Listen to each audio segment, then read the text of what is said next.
be a presentation of the prior 2100 control, just to get you basically familiar with the overall layout and functionality of it. What you're looking at here is our custom front panel. It's laid out to give you your alphabet, your numerical keypad, and your cursor functions clean and simply to your right. Any of your mode select keys are right here in front of you. I can switch between a manual mode, an MDI mode, an automatic run mode, program, get to my tool page, or reset the control with just merely the hit of one key. I can utilize the lower functions for ease of setup and operation. If I want to do something as simple as handwheel run through a program, return the machine to a reference point, single block through a program, maybe grab a tool out of my tool carousel with our speedy next or previous tool option, I can use it right from the function. The screen you're looking at here happens to be in manual mode. I entered there by selecting the manual key. And then from there, I'm going to maneuver through our screen using the touchscreen capabilities. If I want to go to do a tool change, I merely have to hit my TSM function. I can go to my tool table, select some given tool I want. It'll automatically fill out my field. Then you hit cycle start. The machine's going to run up, do a quick tool change, and now load that tool.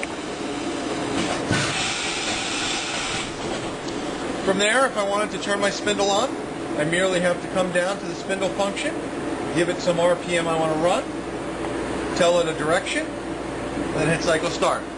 Now my spindle's running 1,000 RPM. As well, I could have used our manual buttons down here. This would be our jog panel and manual functions that allow me to move the machine around, turn my spindle on and off or change directions, control my auger functions, flood coolant, mist coolant, through coolant, all from the lower panel. You also have your override switches here that'll control the speed of the spindle and the axes and your emergency stop button. From there, manual gives you a bunch of different functions. I can do quick setups by hitting my set work coordinate, merely moving the machine to some zero location, hit the button, you'll notice the display zeroes out automatically. Or I can do more complicated setups using their quick touch-off settings. In this function, I can use either an edge finder or an actual probe that allows me to automate the cycles. And I can come in, tell it I'm going to find the side of a part. It'll automatically take into account either the diameter of my edge finder or the diameter of my stylus, setting my zero. As well, I can go into my measure tool function if I want to physically set up the lengths and diameters of my tools. Here you have two options. I can do it manually by coming down and touching my part and using the manual length and setting a length.